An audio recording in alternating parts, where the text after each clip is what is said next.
اسرائیلی air force کی غزہ میں مسجد پر بمباری سے 50 نمازی شہید ہو گئے۔ عرب میڈیا رپورٹس کے مطابق اسرائیلی طیاروں نے غزہ کے وسطی علاقے صبرا میں نمازیوں سے بھری مسجد کو نشانہ بنایا۔ اسرائیلی بمباری سے درجنوں نمازی زخمی بھی ہوئے ہیں۔ زخمیوں میں کئی لوگوں کی حالت تشویشناک ہے۔ دوسری جانب اسرائیلی فوج نے جارڈن کے فیلڈ اسپتال کو بھی نہیں چھوڑا۔ بمباری سے فیلڈ اسپتال کے 7 ارکان زخمی ہو گئے۔ غزہ پر اسرائیل کے حملوں کو 40 روز گزر چکے ہیں اور ان حملوں میں اب تک 11,500 فلسطینی شہید اور 25,000 سے زائد زخمی ہو چکے ہیں۔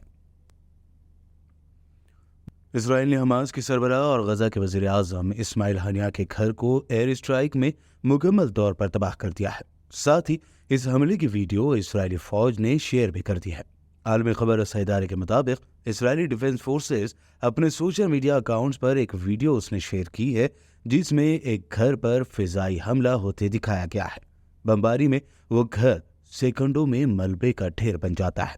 اسرائیلی ڈیفنس فورسز نے دعویٰ کیا کہ اس کے وار پلینز نے حماس کے سربراہ اسماعیل ہنیہ کے گھر پر حملہ کر کے اسے تباہ کر دیا۔ اسرائیلی فوج نے مزید کہا کہ اسماعیل ہنیہ کے اس گھر کو اسرائیلی شہریوں اور فوجیوں کے خلاف لائیو ٹیررزم اٹیک کی پلاننگ کے لیے میٹنگ پوائنٹ کے طور پر استعمال کیا جا رہا تھا۔ فلسطین کے علاقے غزہ کی پٹی میں اسرائیلی قابض فوج اور فلسطینی جنگجوؤں کے درمیان گھمسان کی جنگ جاری ہے۔ غزہ میں گراؤنڈ آپریشن شروع کرنے والی اسرائیلی فوج اور فلسطینی مزاحمت کاروں کے درمیان کئی مقامات پر جھڑپیں ہو رہی ہیں۔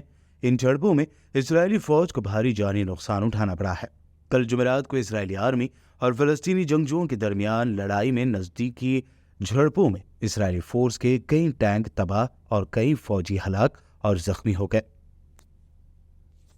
بتا دیں کہ اسرائیل نے خود اپنے 46 فوجیوں کی ہلاکتوں کی تصدیق کی ہے، تو وہیں فلسطینی جنگجو تنظیم حماس نے مرنے والے اسرائیلی فوجیوں کی تعداد زیادہ بتائی ہے، جبکہ سینکڑوں کی تعداد میں اسرائیلی ٹینک تباہ کرنے جبکہ ایک ڈرون کو بھی مار گرانے کا دعویٰ کیا گیا ہے۔ ترکیہ کے صدر رجب طیب ایردوان نے عالمی برادری سے مطالبہ کیا ہے کہ غزہ میں بمباری بند نہ کرنے کی صورت میں اسرائیل کو ایک دہشت گرد ملک قرار دیا جائے۔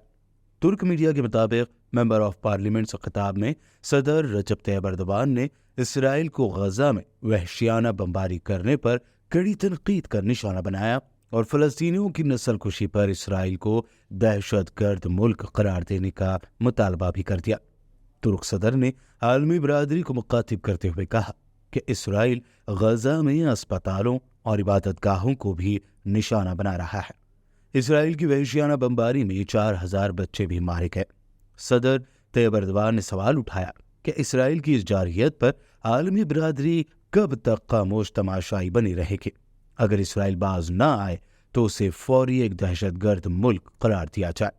حماس کو دہشت گرد جماعت کہنے والوں سے ترک صدر طیب ایردوان نے کہا کہ حماس ایک پولیٹیکل پارٹی ہے جسے الیکشن میں فلسطینی عوام نے اپنے نمائندے کے طور پر چنا ہے۔ امریکہ میں فلسطین کی حمایت میں زبردست مظاہرے کے بعد دباؤ کا سامنا کرنے والے امریکی صدر جو بائیڈن نے اب خبردار کیا ہے کہ غزہ پر قبضہ کرنا بڑی غلطی ہوگی۔ ایک بیان میں امریکی صدر نے کہا کہ اسرائیلیوں پر واضح کر دیا ہے یہ سوچنا بہت بڑی غلطی ہے کہ وہ غزہ پر قبضہ کر لیں گے۔ ہم امریکی فوج کو غزہ کی پٹی میں نہیں بھیجیں گے۔ انہوں نے کہا کہ مسئلے کا واحد حل 2 ریاستوں کا قیام ہے۔ یرغمالی شہریوں کی رہائی سے متعلق کچھ امید ہے۔ قطر امریکہ کے ساتھ بہت تعاون کر رہا ہے۔